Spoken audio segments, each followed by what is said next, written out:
A paz do Senhor, que Deus abençoe a todos em nome de Jesus. Vamos começar nossa quarta aula do segundo módulo.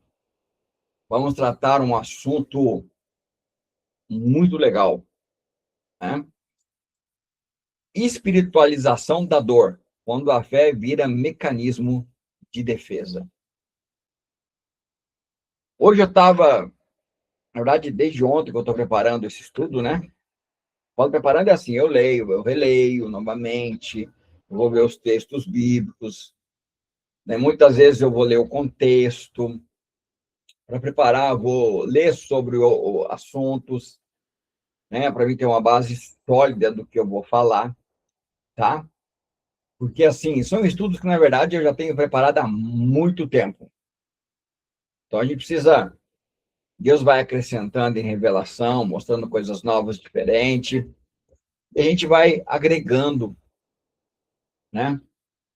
Então, aqui, o nosso objetivo hoje é confrontar a espiritualização do sofrimento no casamento cristão,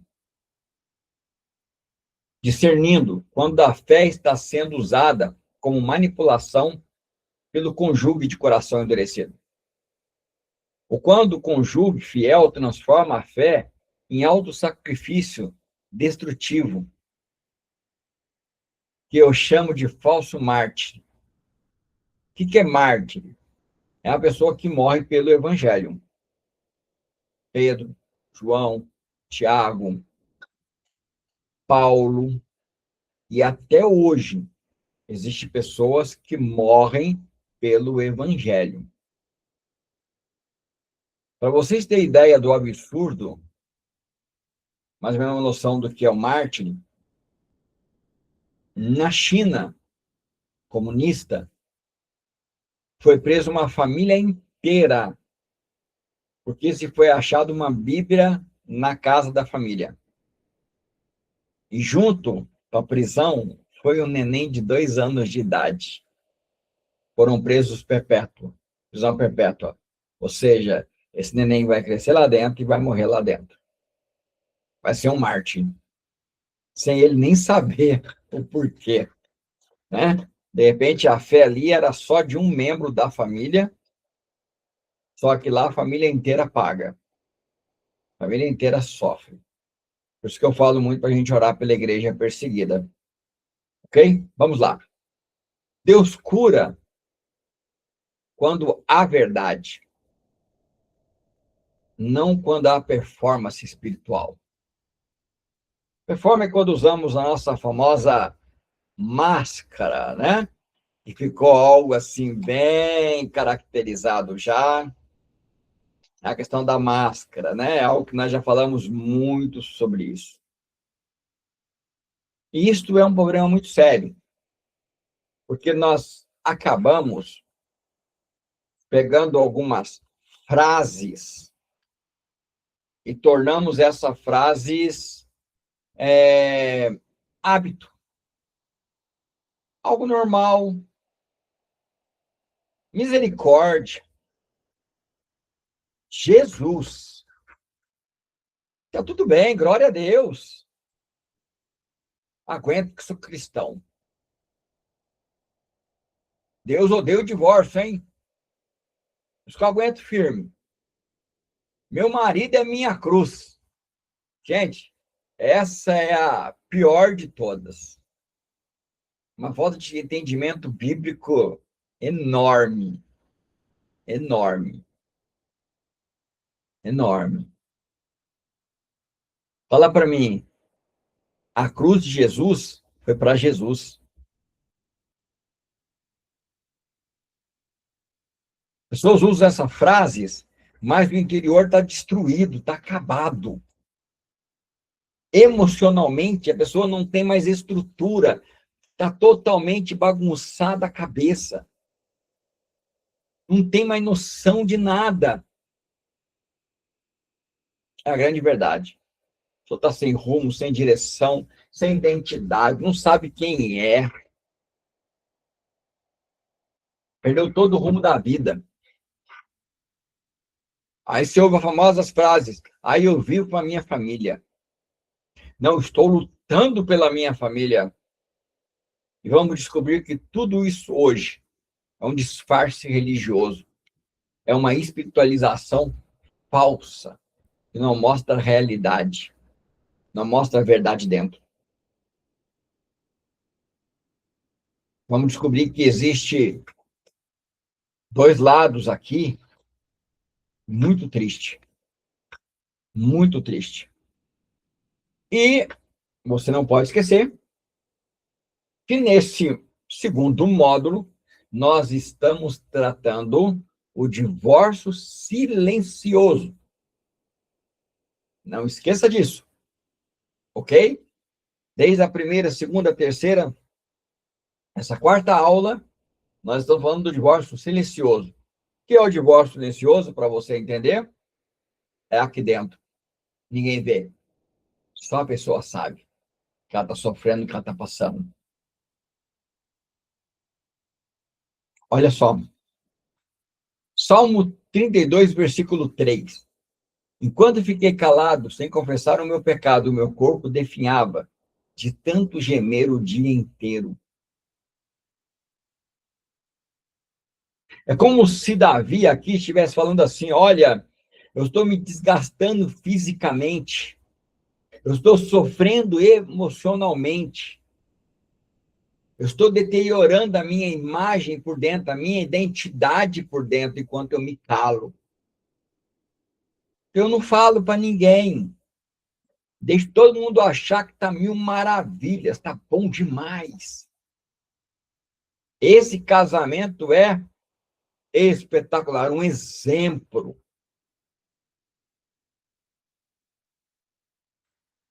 Davi fala aqui de um silêncio que não protege, ele engana, ele adoece. O corpo manifesta aquilo que está escondido. Por isso que o divórcio silencioso, ele é algo terrível. E ele adoece toda a família. Toda a família. E eu posso pegar até a neurociência para comprovar essa realidade, para comprovar esse fato. Você vai guardando aquilo, vai guardando aquilo, vai guardando aquilo, está se adoecendo por dentro. Quando você vê, você não sabe quem você é, você não sabe mais nada da sua vida, você não tem identidade. Sabe qual é a frase que eu ouço? Ai, não aguento mais essa vida, parece que eu estou numa prisão. Parece que eu não existo.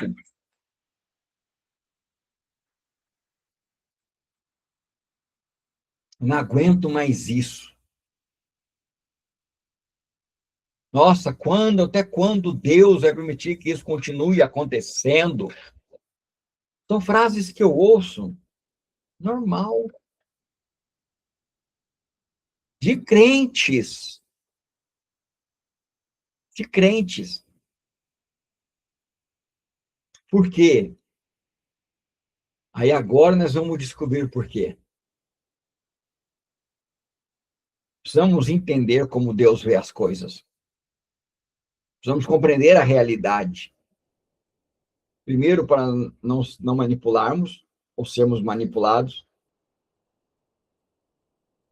precisamos entender. Quando a espiritualidade vira um mecanismo de defesa,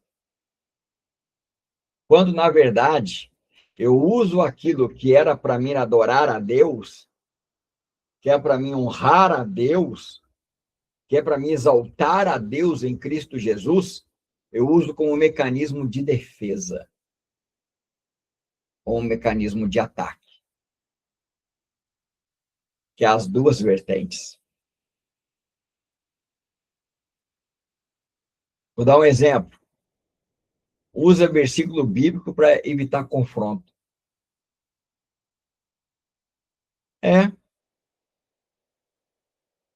Para evitar confronto. Aí usa versículo bíblico.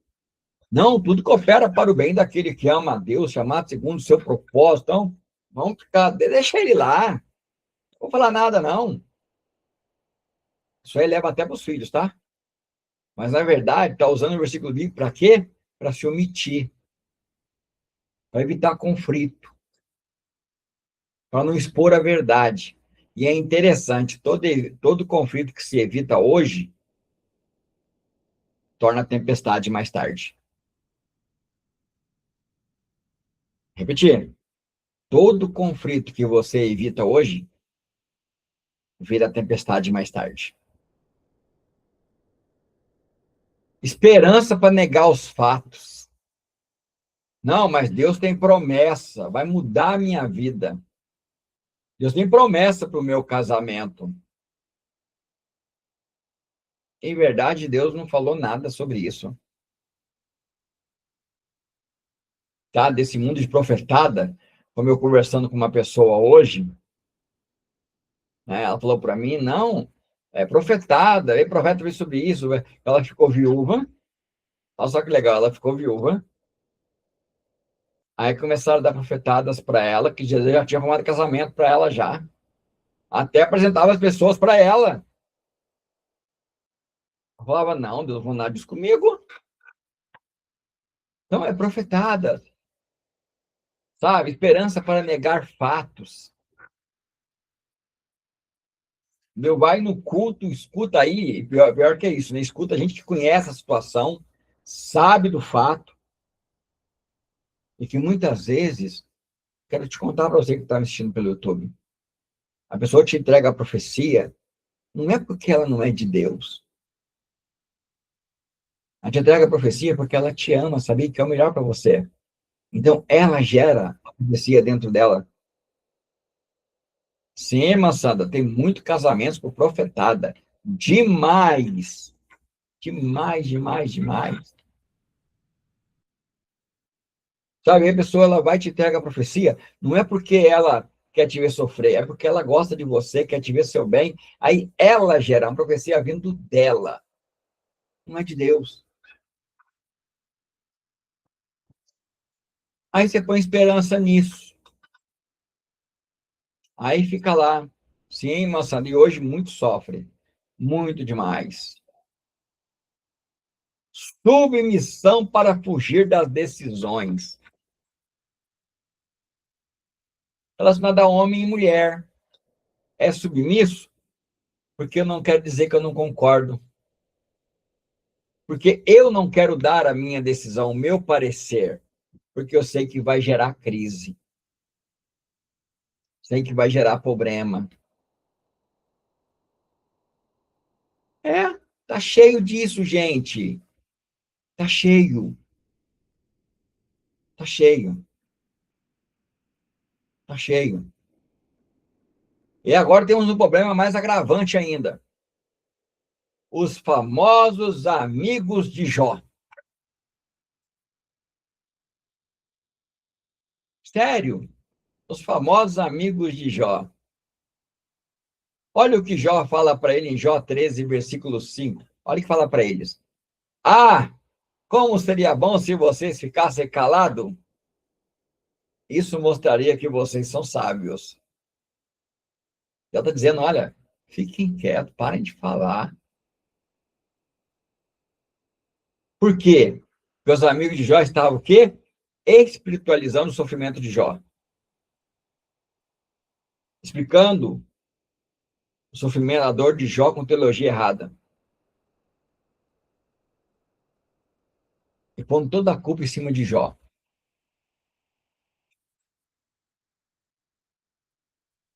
Entenda, gente, nem toda fala espiritual vem de Deus. Às vezes vem da ignorância, vezes não, muitas vezes vem da ignorância religiosa. Guarda essa frase. Nem toda fala espiritual vem de Deus, mas da ignorância religiosa. Não, eu acho até incrível. Eu vou contar uma novidade para vocês. Então, eu não sei a Bíblia desse povo como é que é. De repente falta versículos, né? Falta versículos, falta texto. Eu não sei. Simplesmente eu não sei. Sabe? Eu, particularmente, não uso nenhum texto dos amigos de Jó para pregar. Eu não uso para falar que, ó, Deus está falando aqui. Porque Deus fala bem claro, vocês não falaram nada certo a meu respeito. Vão lá e pede para Jó fazer uma oferta, sacrifício por vocês. Eu vou perdoar vocês. Pode ler lá, está escrito. Deus fala. Vocês não falaram nada certo a meu respeito. E tem gente que usa textos que os amigos de Jó falaram com Deus falando. E como tá cheio de amigo de Jó, né? Não, irmão, seu casamento assim, você está em pecado. Você está em pecado, tem que jejuar, tem que orar mais. Tem que ir mais na igreja ainda. Está indo pouco. Vamos aumentar a quantia de dias aí, porque, ó, está acontecendo seu casamento. Irmã, sem submissa, irmã. Por isso está acontecendo isso. É, pré-julgamento, irmã Sandra, que fizeram com Jó. É que fizeram com Jó.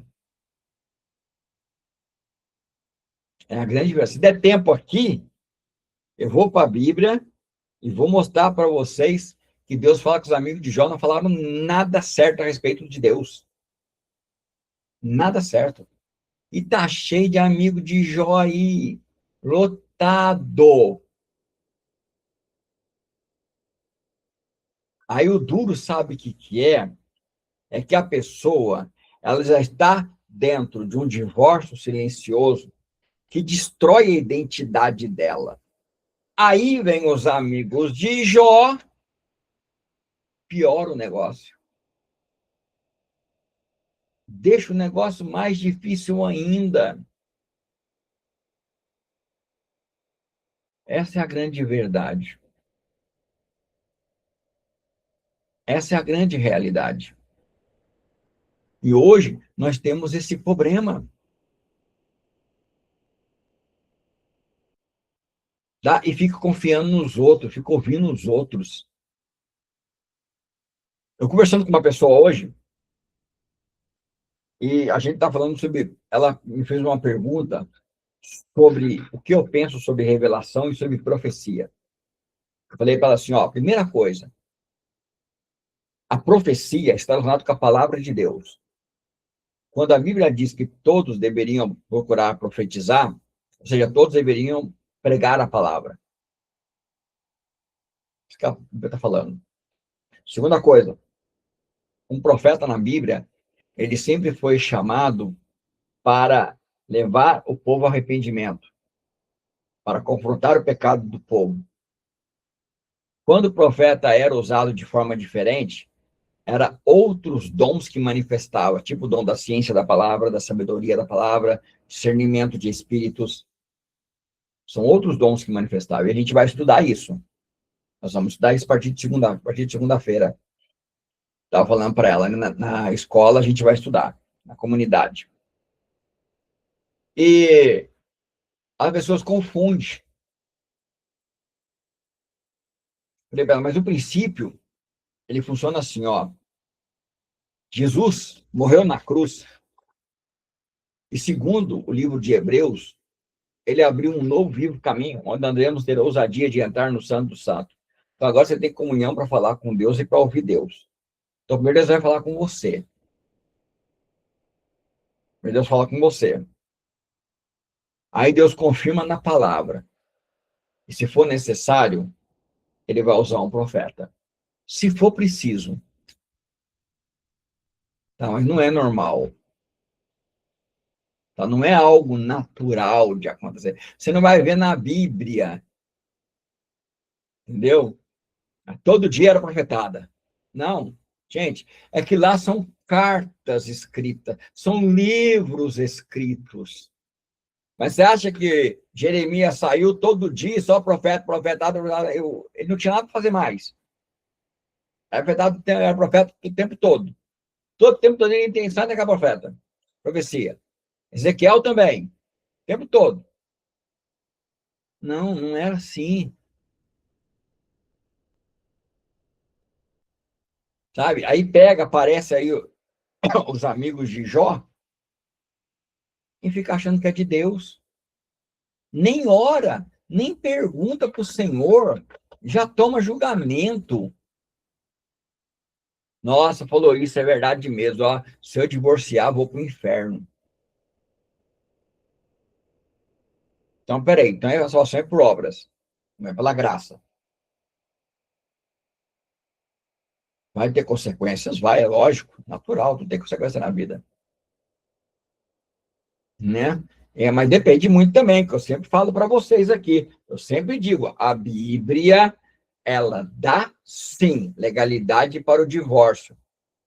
Em três situações muito claras, e já citei aqui também. Se não lembrar, você que vai assistir pelo YouTube, volta nas aulas e você vai ouvir eu falando sobre isso lá. Então, precisamos entender. Aí fica seguindo a profetada dos outros, sabe? Aí tá lá convivendo com uma pessoa dura de coração. Não se esqueça que esse segundo módulo, nós falamos sobre divórcio silencioso em relação a um dos cônjuges ter o coração endurecido, tá? Aí esse cônjuge, o que ele faz? Ele manipula a fé do outro. Ele não tem fé, mas ele usa a fé do outro como ferramenta de controle. Você tem que perdoar. Cara, eu tenho que perdoar, fato. 70 vezes 7. Mas não quer dizer que eu tenho que continuar no erro, tá? Eu tô com a irmã Leila, a irmã Leila pega uma faca, fica na minha barriga. Ai, pastor Charlie, me perdoa. Te perdoa, irmã. Passa 10 minutos, ela fica a faca de novo. Ai, me perdoa, pastor, me perdoa. De novo. Não, peraí, não. Não. Aí não. Aí não tem nada a ver com questão de ser cristão. É qualquer outra coisa mesmo. Pera, não vou nem usar a palavra aqui, entendeu? Para não, o YouTube pode me censurar, tá? Eu tenho que perdoar sim. 70 vezes 7. Mas Jesus também ele fala, né? Se o seu irmão se arrepender e vier até você, ou seja, não é 70 vezes 7 o mesmo pecado, não.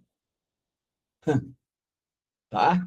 E quem se arrepende não comete o mesmo pecado.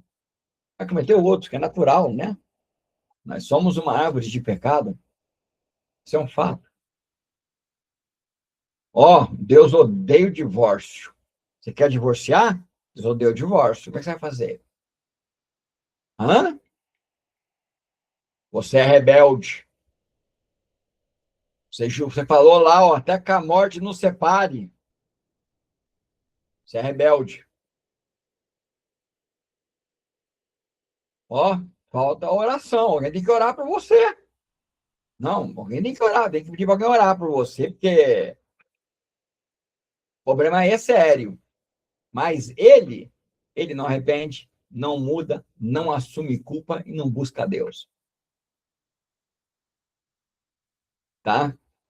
Não busca a Deus. Você quer ver que legal que é? Eu já fiz esse teste já, tá? Já orientei já a pessoa a fazer esse teste já. Aí eu fui no culto hoje. Qual que foi a palavra? O que foi pregado? O que o Senhor falou com você? Qual área você tem que se arrepender? O que tem que mudar na sua vida? Ah, não sei. Entendeu? Tava só o corpo físico lá, mas a mente e o coração muito longe. O que Jesus fala para os fariseus? Vamos lá? Você põe fardos pesados sobre os outros e não ajuda a carregar com um dedo. Vocês acusam, fala que eles estão em pecado, mas não ajuda eles a se libertar do pecado.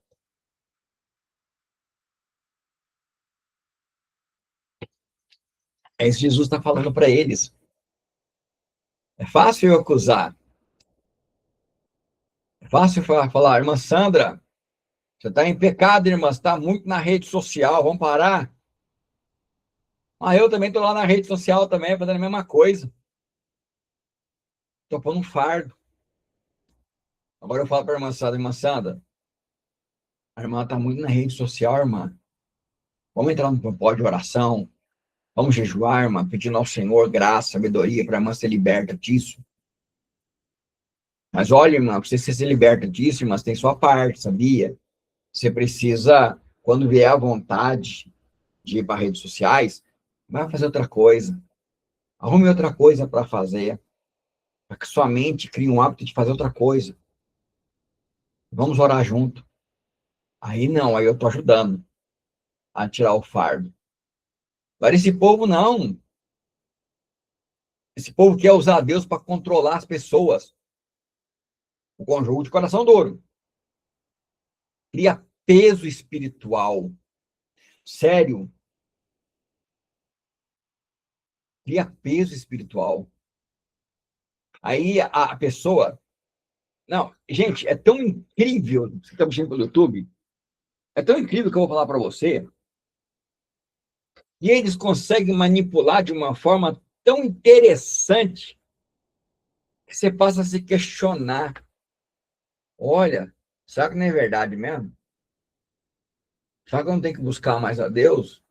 Jejuar? Será que não é eu que estou errando? Não, amanhã eu vou acordar cedo, vou mudar tudo, vou arrumar a casa, vou limpar tudo, vou fazer o que ele quer, que aí eu vou agradar a Deus e quem sabe, né, Deus muda ele. Meu Deus. Verdade. Fica tão convincente o negócio que a pessoa se sente culpada. O conjunto de coração duro, ele sabe convencer tanto, tanto, que a pessoa se sente culpada. Nossa, se marca por dentro, dói tudo. É, quer usar Deus para dominar as pessoas. Quer usar a fé. Sabe que é uma pessoa de fé, que é uma pessoa que ama o Senhor, quer servir ao Senhor, usa como estratégia. Gente, e parece espiritual. É sério. Parece espiritual. Quer aparecer. Quer aparecer espiritual. Vou te contar um caso bem legal para você. Eu, particularmente, eu gosto muito de orar. Eu aprendi com tudo que eu passei na minha vida, que o único que conhece as pessoas de verdade é o Espírito Santo. Mais ninguém. Ninguém conhece a realidade das pessoas. Principalmente as pessoas que nós estamos ligados emocionalmente. Quem sabe o que passa no coração delas é só o Espírito Santo. Só ele sabe a verdade. Só ele pode dizer como é que está esse coração. Só ele pode mostrar, e ele mostra. Tenho certeza para você que ele mostra. Uma coisa que nós devemos entender, muito importante.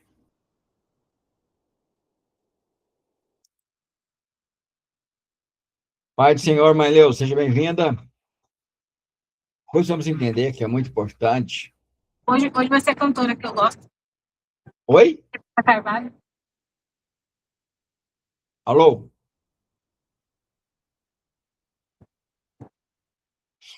Vamos continuar então aqui, ó. Vamos continuar aqui.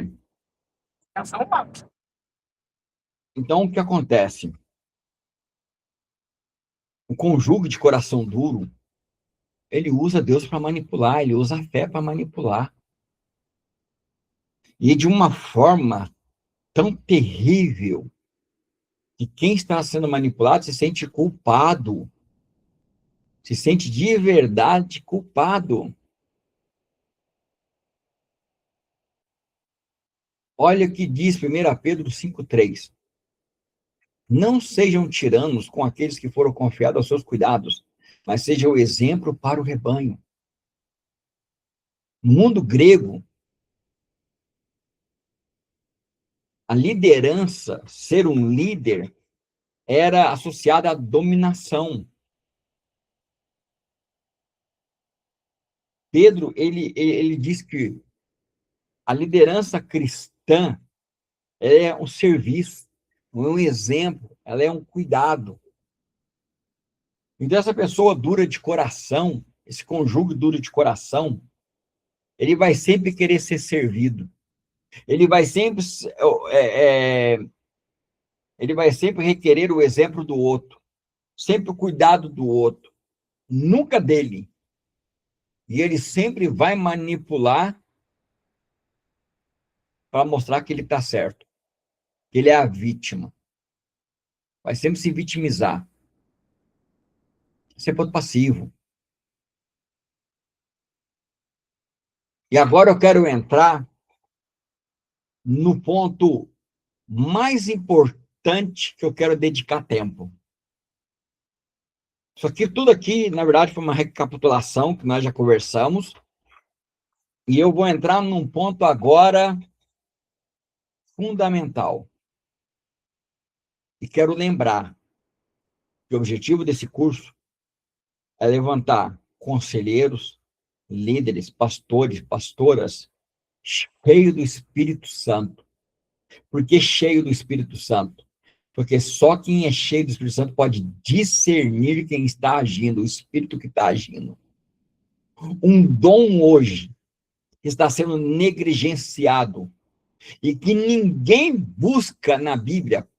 Sério. Alguém aqui fala para mim que já ouviu alguém falando, eu estou buscando esse dom. Dom de discernimento de espírito. Um líder tem que ter o dom de discernimento de espírito. Quem está agindo? Quem está operando? Importante.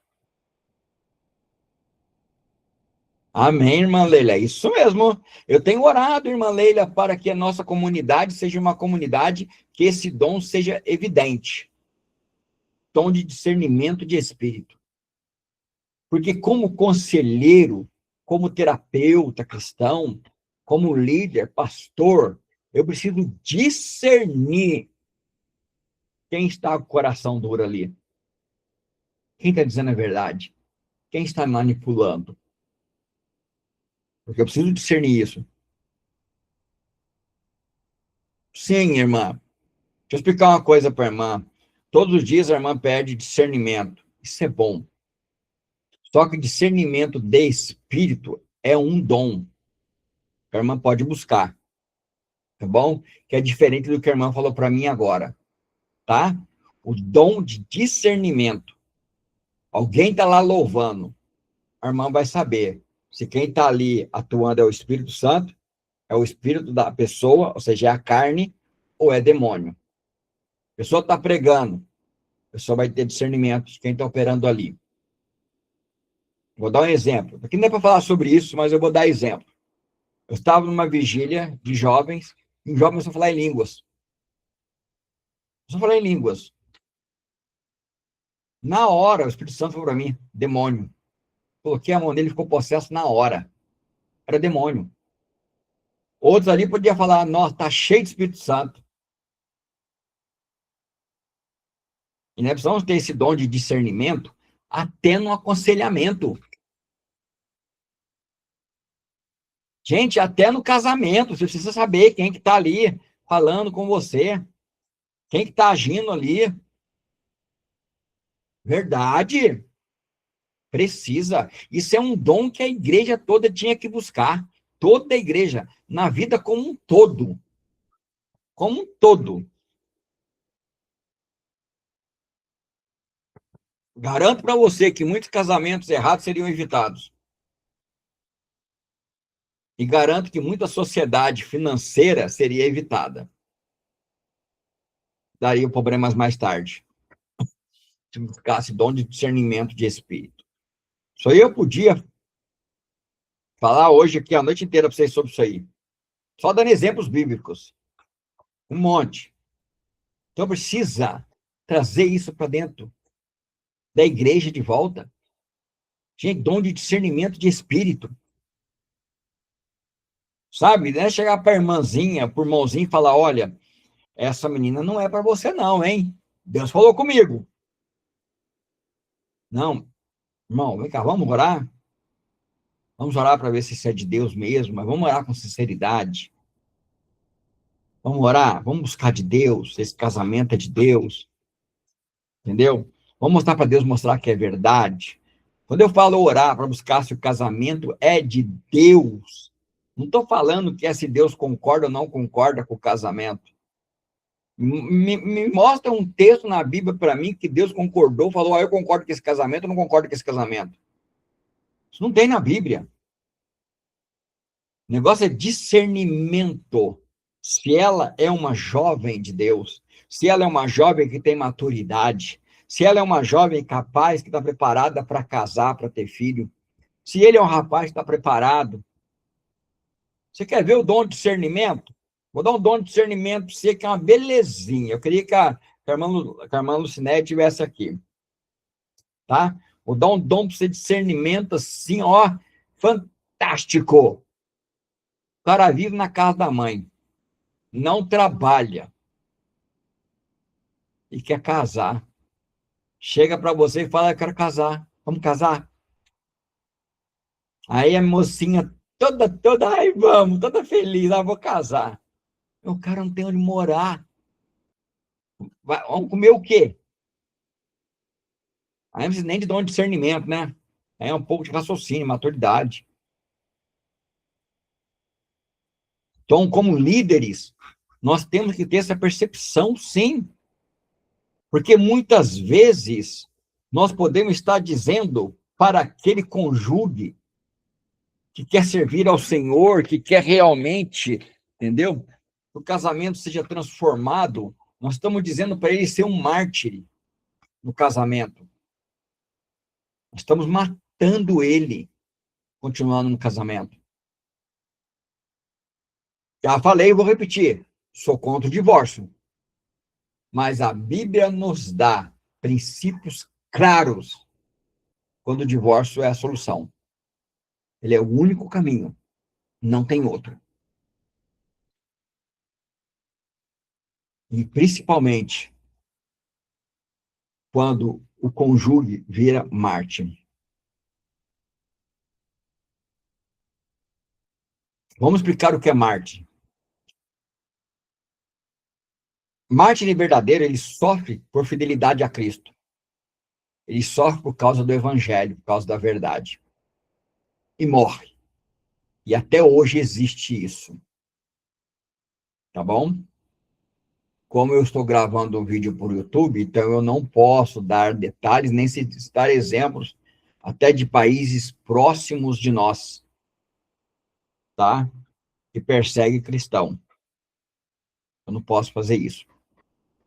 Tá bom? E existem mártires lá. Pessoas que morrem, sofrem pelo evangelho.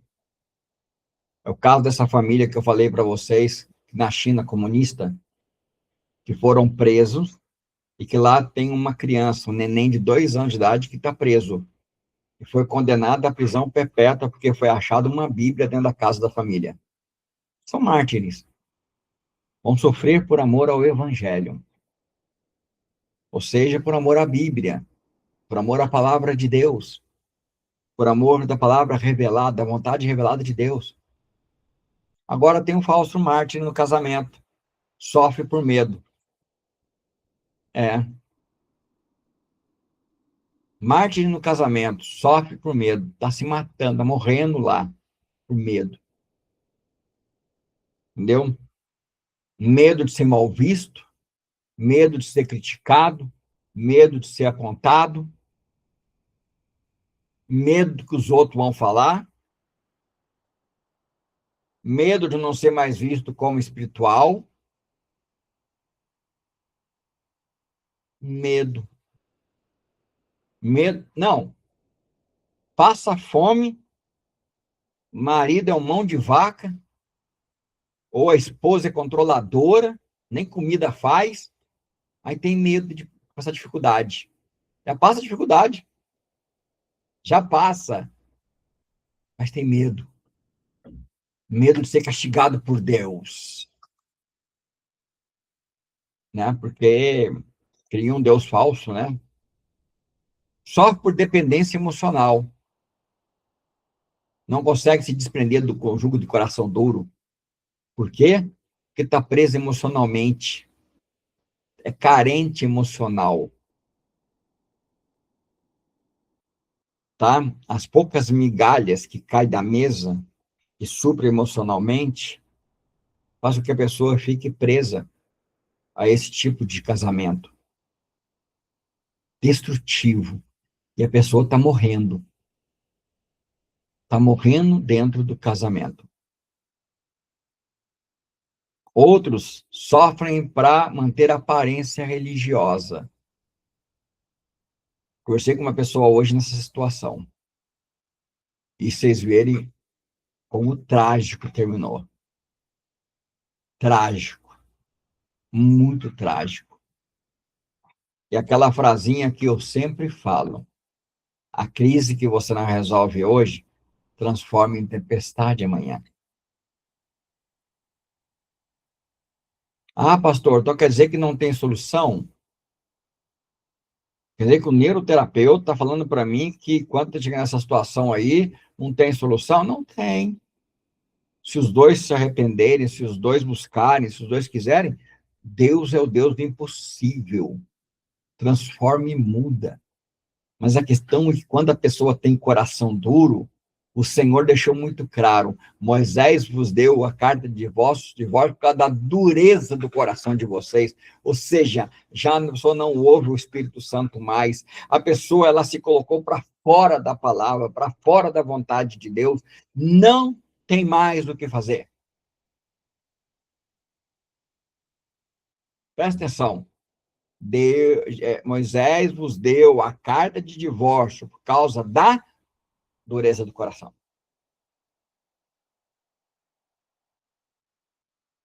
É. Olha outra característica do mártir dentro do casamento. Sofre enquanto o outro permanece no pecado. Gente, tem coisas que a gente tem que parar para raciocinar. Sério. Tem que parar para analisar. Tem coisa que nem discernimento. É uma questão de só parar e pensar. Vou te fazer uma pergunta muito prática. Preste bem atenção.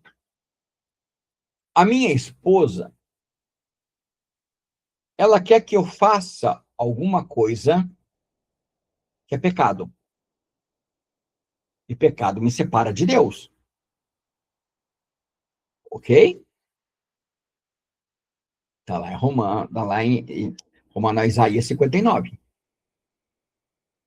Não é que Deus esteja surdo que não possa ouvir, nem sua mão encolhida para que não possa salvar. Mas o vosso pecado faz separação entre vós e o vosso Deus, para que ele não vos ouça e para que ele não vos salve. Nós sabemos que o pecado separa. Então, a minha esposa, ela quer que eu faça algo que me separa de Deus. Olha que interessante. Jesus vem e destrói a barreira da inimizade entre eu e Deus. E me reconcilia com Deus e me faz filho de Deus. Agora eu tenho livre acesso a meu pai. Aí a minha esposa, ela quer que eu faça algo que construa essa parede da inimizade de novo. Que reconstrua ela. Aí eu vou, converso com a minha esposa para, pensa e fala: nossa, Charles, perdão, olha, o que eu estava pedindo para você fazer realmente era errado, você me perdoa? Então não vai acontecer mais isso. Aí agora não. Agora vamos analisar que a minha esposa faz outra coisa. De vez dela chegar para mim e me pedir perdão, ela fica emburrada comigo. Ela começa a me atacar, me agredir. Ela começa a me ofender. Ou ela me põe no castigo do silêncio. não vai lá, não faz o almoço, não faz a janta, está me castigando porque eu não fiz. E continua persistindo, continua persistindo, continua persistindo. Eu te pergunto, como que Deus vê isso? Aí são anos desse jeito. Anos. Anos desse jeito. Aí eu te pergunto, e vai lá que a minha esposa vai na igreja, tá bom? Ela vai, frequenta a igreja, bate palma, fala em línguas, rodopia, e eu te pergunto, é salva? Nasceu de novo? Para quem está estudando comigo, lá na comunidade cristã Ciência do Caminho Veredas Antigas, sabe a resposta. Muito bem, Massada. Sabe a resposta. E aí, como é será que Deus vê? É um incrédulo. E a Bíblia diz que é muito claro. Se o incrédulo não respeita a minha fé e não quer conviver comigo, eu sou livre para não viver uma escravidão. Eu sou livre. Mas Charlie, ele não falou para mim que quer separar, não, Charlie. Não, não precisa falar, é atitude fala. No momento em que ele quer levar você para o pecado, ele já está falando. No momento que ele persiste, fala, ele já está se declarando. Você, para mim, não serve desse jeito. Por quê? Porque ele vai te punir. Ou ela vai te punir. Por você não fazer o que quer. Vai. Tá? Tranquilamente.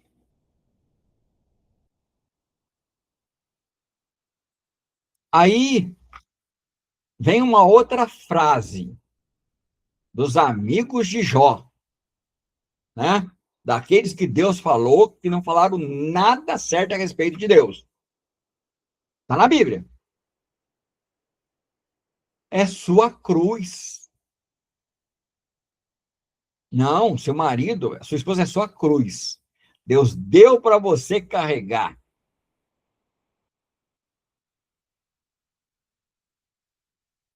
Legal, né? É a sua cruz e Deus deu para você carregar. Tem gente que fala isso para mim da minha filha, sabia? Não, a Francine é sua cruz, Deus deu para você carregar. Eu olho para a pessoa, falo, pai, perdoa, não sabe nem o que está falando, tem nem ideia. Falo, primeiro, se a Francine é minha cruz e o Senhor deu ela para mim carregar, então Deus queria que ela nascesse assim. Para Deus querer que ela nascesse assim, Deus teria que ter criado Adão para pecar. Então, se Deus criou Adão para pecar, então ele não é bom. Então, ele não é santo.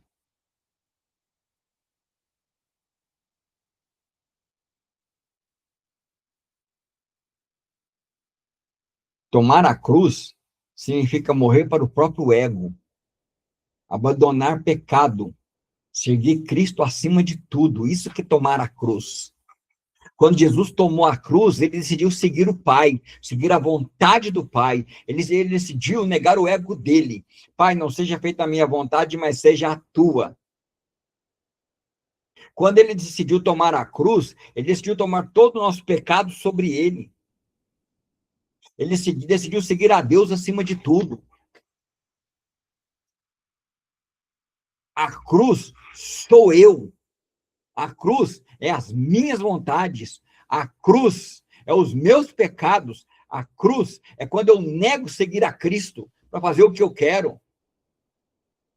Aí quando eu quero fazer o que eu quero, eu falo, não, vou tomar a cruz. Tomar a cruz é pegar a minha vontade pecaminosa e colocar ela naquela cruz e dizer, morre aí. Pessoas não são nossa cruz, não. Parece mesmo, gente. Eu sei, diz o Senhor, o pensamento que tenho sobre vocês. pensamento de paz e não de mal, para dar o fim que vocês desejam. Então, eu dizer que Deus vai me dar uma esposa descrente, que vai me machucar, me ferir, porque para ser minha cruz, ah, misericórdia. Gente, que visão distorcida de Deus. Tomar a cruz nunca significou permitir abuso. Nunca significou permanecer na destruição espiritual. Tomar a cruz nunca significou negar a própria fé. Tomar a cruz nunca significou negociar o relacionamento com Deus por causa de pecado, de um momento de pecado. Tomar a cruz nunca significou ferir a si mesmo para satisfazer a vontade de outro. Nunca. Nunca Deus pede para ninguém destruir a sua própria vida para manter um relacionamento e dizer assim, estou tomando a minha cruz. É a minha cruz que eu tenho que carregar.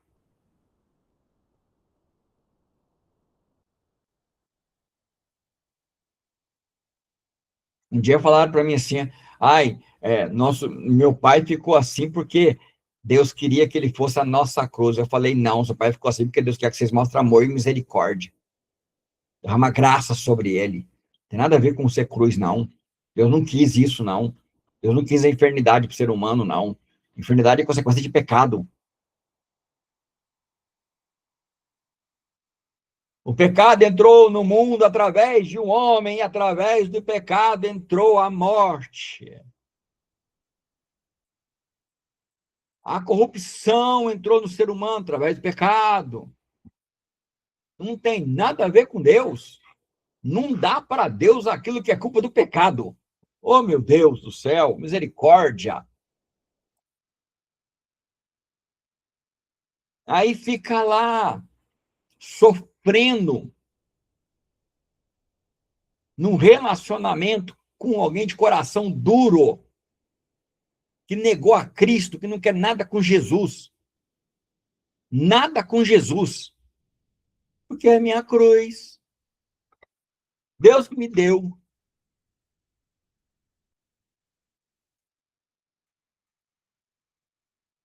Deus que me deu. É. Eu tenho que tomar ela. Vai tomar como? Batido no liquidificador. Você vai fazer como? Fala para mim. Vai fazer uma sopa, irmã Sandra? Sopa da cruz? Vai tomar? Vai tomar a cruz como? Charles, mas Deus não deu a cruz para Jesus? Sim. Deus deu a cruz para Jesus. Então, Charles, aí, ó, Jesus. Sim, Jesus tomou a cruz. Paz, irmã Lucinéia. Falei na irmã agora mesmo. Agora mesmo falei na irmã. Sim. Só que não se esqueça que Deus deu a cruz para Jesus, para que Jesus levasse no madeiro todo o nosso pecado. Então não confunde as coisas. Quem é da comunidade Cristã Essência do Caminho Veredas Antigas, vai estudar comigo a obra da cruz. Porque eu separo a obra da cruz da obra de Cristo. Da obra de quem estava na cruz e da obra do madeiro.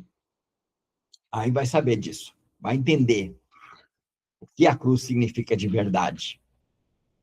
Tá? Maldito todo aquele que for pendurado no madeiro. Aí aquele cônjuge de coração duro, ele torna-se barreira. Ele torna obstinado, endurecido, resistente à verdade, fonte contínua do pecado. E ele vai virar a barreira entre a pessoa e Deus. Vai. Você pode ter certeza que vai. Gente, e é dolorido. Olha, é dolorido. Nós, como terapeutas, como cristãos, amém, Marlucinéia. Agora eu tenho alguém aqui para me apoiar aqui, para confirmar que é isso mesmo. Ficar só nas minhas palavras. Eu tenho uma Bíblia, né? Lógico, eu tenho o Espírito Santo, né? Glória a Deus. Mas eu gosto quando a irmã Lucinéia está junto. Olha só, vocês não têm ideia. Vocês não têm ideia como é dolorido você sentar com a pessoa na sua frente e você ver que ali existe um ser humano sem identidade. Ali não tem uma pessoa. Ali tem apenas alguém que está sobrevivendo, nem vivendo mais. Acho que sobrevivendo ainda é uma palavra ainda muito legal ainda, muito leve, muito leve. E só quem trabalha com aconselhamento, terapia, sabe o que é isso. Sabe o que é sentar diante de uma pessoa assim. Eu, particularmente, vou ser bem sincero para vocês, eu, particularmente, tá? Tem momentos que eu choro. A pessoa sai, vai embora, olha todo atendimento meu que é online, eu choro. Eu falo, meu Deus, como é que pode uma pessoa viver desse jeito? Eu falo, Senhor, misericórdia dessa alma. Só o Senhor pode fazer alguma coisa. Só o Senhor pode abrir o entendimento, mostrar a verdade e mostrar o caminho que essa pessoa tem que seguir. Porque é difícil, gente, dói. Dói. A pessoa achar que ela deve ser um mártir para que o casamento dela sobreviva. Sabe? E ela vai mesmo morrendo aos poucos. Ela vai se acabando aos poucos. Até que chega um momento que você não encontra mais nada, não tem mais ninguém ali. Só o outro, sabia? Ela assume a identidade do cônjuge, de coração duro. Ela assume a identidade do outro, a vontade do outro, o querer do outro, tudo do outro, tudo do outro. E vira idolatria. E isso vira idolatria. É verdade, tá? É uma grande realidade. Então preste bem atenção. Preste bem atenção. Cristo libertou você do quê? Do pecado, da opressão e da escravidão espiritual. Deus te libertou disso. E a pessoa que submete a um conjugo de coração duro, ela se volta para isso de novo. Ela se volta para isso de novo. E sabe qual é o pecado? Quem sabe me dizer aqui qual é o pecado? Vamos lá, vamos ver quem vai colocar para mim. Que mais é evidente num casal onde um dos dois tem o coração duro? Quem sabe dizer qual é o pecado mais evidente aqui para mim? Vamos lá, quando é homem, qual é o pecado mais evidente quando é homem?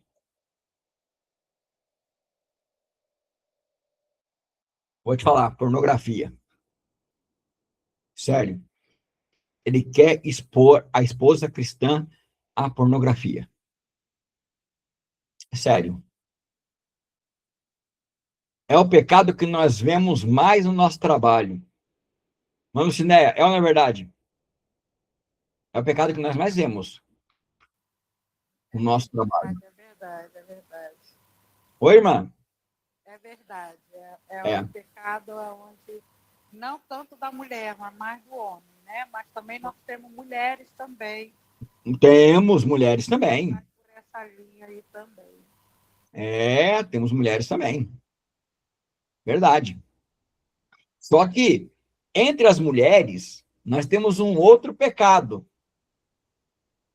Nós temos um outro pecado entre as mulheres, que é o pecado da auto-idolatria, que é que o marido idolatra ela. Quer ser general, a que manda. Deus segundo plano, terceiro e quarto. É o que eu quero, é o que eu decido. Mas entre as mulheres é isso. Tá? Mulher, gente, eu já vi casos de, já falei para vocês aqui já, de homem apanhar da esposa por não querer fazer o que ela queria. E por ser cristão. É sério, eu já ouvi isso da boca de homem. A gente acha engraçado, mas é verdade, porque ninguém pensa nisso, né? Todo mundo pensa que é mulher, né?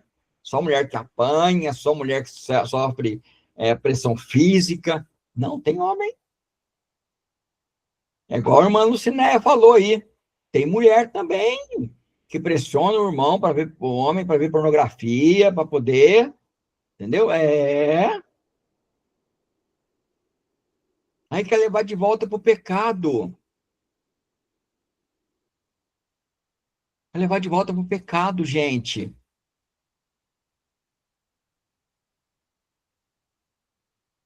1 Coríntios 7,15 diz assim: mas se o marido ou a esposa que não é cristão insiste em ir embora, deixe-o ir.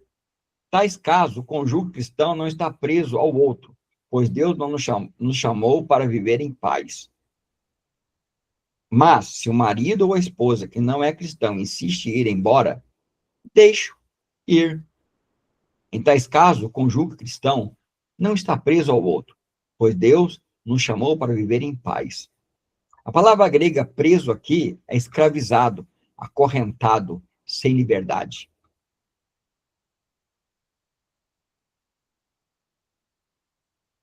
Tá?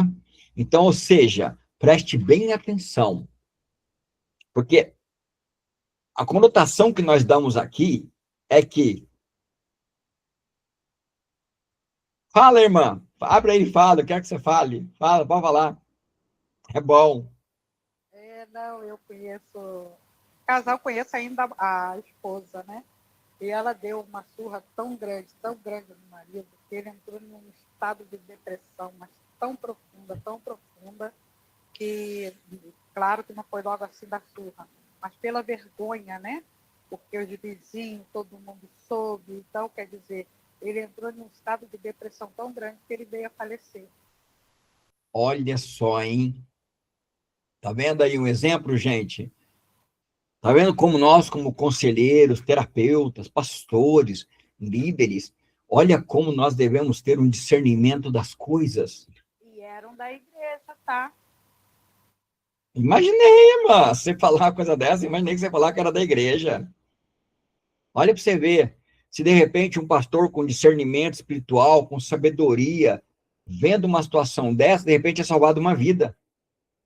E a gente não pensa nisso. Gente, salvar uma vida não é salvar somente a pessoa morrer, não. Tá? Eu vou falar agora como terapeuta. E tendo aqui uma companheira de profissão, tendo a Leila, a Santa também, que estão no mesmo caminho, né? A Eleusa Siqueira, eu não sei se também ela trabalha nessa área já, né? Se puder falar aqui, eu agradeço, tá bom? Ou põe escrito aí. Gente, a gente vê pessoa morta, viva, zumbi, sério, dentro do relacionamento, dentro do casamento. Quando a gente fala aqui, olha, mas se o marido e a esposa que não é cristão insistirem em ir embora, esse insistir em ir embora, ele não está relacionado simplesmente no original da pessoa querer ir embora. A pessoa, não, eu quero ir embora, não. Não é isso. É se ela te persiste que você volte a ser escravo do pecado, acorrentado do pecado, que você perca a liberdade de seguir a Cristo. Tome isso de você. Lembra que eu falei? Uma coisa é uma situação periódica. A outra coisa não, é uma vida. Pessoa vivendo lá 15, 20 anos nessa vida. Tá? Você imagina você vivendo 15, 20 anos na vida e tendo que esconder uma realidade do marido. Está ali só de aparência. Só para manter o casamento, ou por causa dos filhos. Gente, é pior para os filhos ainda. É bem pior. Em entrevistas, há filhos de pais que não se separaram por questão deles, tá? Pesquisa científica comprovada que esses filhos são mais traumatizados ainda pelo sofrimento daquele que permanece por causa deles. Eles ficam revoltados, crescem revoltados. Crescem revoltados.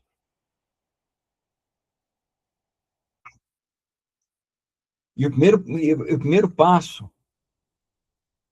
para a libertação é, primeiro, você que vive essa situação, a pessoa que vive essa situação, a gente mostrar para ela a verdade do que ela vive. Porque Jesus deixou muito claro em João capítulo 8, versículo 32. Conhecereis a verdade, e a verdade vos libertará. Então, como líderes, nós temos que mostrar a verdade. Nós precisamos que as pessoas enxerguem a verdade. Isso é muito importante. Mesmo que doa. Mesmo que faça a pessoa sofrer. Mas que ela enxergue a verdade. Eu tinha, não. Eu posso dizer assim, eu tenho um discípulo, ele veio na minha casa hoje, ele é o único que entra na minha casa, é ele, lá da Francine, então ele é o único que entra aqui. E ele era uma pessoa que no começo ele era assim, chamava a atenção dele, ele ficava revoltado. Mas ele ia embora para casa, ele pensava 2, 3 dias, até uma semana, depois ele entrava em contato comigo. Nossa, tá certo, é isso mesmo, preciso mudar isso. Mesmo que a verdade no começo não seja algo bom, mesmo que ela fira, mas depois ela sara, ela cura. Então precisamos pregar a verdade, precisamos falar a verdade. Isso é muito importante, isso é fundamental.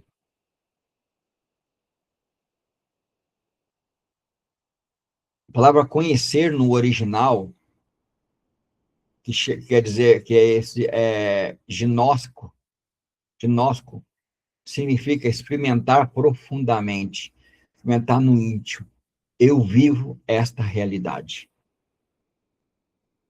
Eu vivo esta verdade. Eu sou um mártir dentro do meu casamento. Eu estou abrindo mão da minha fé. Estou abrindo mão do meu relacionamento com Deus. Estou reconstruindo a barreira da inimizade para continuar um relacionamento doentio, uma dependência emocional. Reconheci. Vou chegar para o meu cônjuge e vou falar para ele, para ela, olha, sou um cristão. E é assim, assim, assim. Tá bom para você? Você aceita viver comigo assim? Ah, não, para mim assim não dá. Acabou. Aí, ó. A Bíblia acabou de te libertar. É o ponto. E não tenha medo. Se você está fazendo aquilo que Deus diz para você que é certo e que é correto, se é por Ele, você não tem que temer nada, porque Ele vai cuidar. Ele vai cuidar. Se o outro não quer mudar, coração endurecido, se existe manipulação espiritual, dano emocional, dano espiritual, se seu relacionamento com ele te afasta de Deus, se seu casamento, na verdade, de vez de ser uma ponte, de vez de ser um instrumento, uma escada para você aprofundar no seu relacionamento com Deus, é ao contrário, virou barreira, o Senhor te diz para você, você não tem que viver preso nisso. Nós temos que falar isso no aconselhamento, temos que ser sinceros. E preparar a pessoa, ajudar ela. Porque a fidelidade a Deus vem antes da fidelidade do casamento. Se a minha fidelidade ao casamento vem em primeiro plano, estou sendo infiel a Deus. Isso quando nos cônjuges tem um coração endurecido. É muito importante entendermos essa realidade. Compreendermos essa verdade. Meus amados irmãos e irmãs que estão me assistindo pelo YouTube, quero dizer uma coisa para você. Tudo que você ouviu aqui não é desculpa para você separar, não é desculpa para o divórcio. Tudo que você ouviu aqui tem que estar alicerçado em bases bíblicas. Você não tem direito de usar nada do que eu falei distorcendo fora dos princípios bíblicos para que você venha divorciar. Aí você está em pecado. Aí está com problema seríssimo. Ok? Então, preste bem atenção nisso que eu estou falando.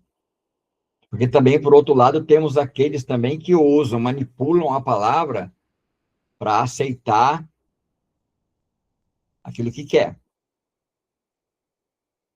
Até para terminar, eu vou contar um caso. Eu vou terminar. Já contei esse caso aqui, vou contar de novo. Vou contar de novo.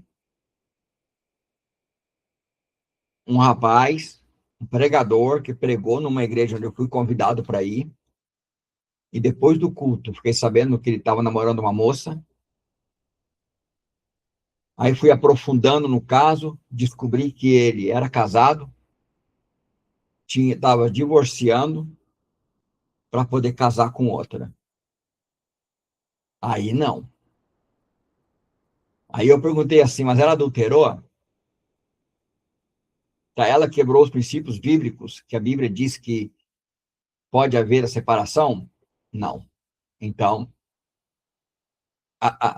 seria uma pessoa que, se ouvisse o que eu estou falando aqui, ele ia tentar pegar alguma coisa para dizer, não, eu estou certo. Tá? Tudo que eu falei aqui tem fundamento bíblico. Está de acordo com a palavra de Deus. E qualquer atitude de terminar um casamento fora daquilo que a Bíblia determina e ela permite, chama-se pecado. Tá bom? Importante entender. Nem todo sofrimento é cruz.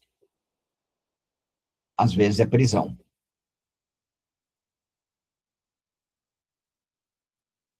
Muitas vezes submissão pode ser opressão. Deus não é cúmplice de destruição de ninguém. De infelicidade de ninguém.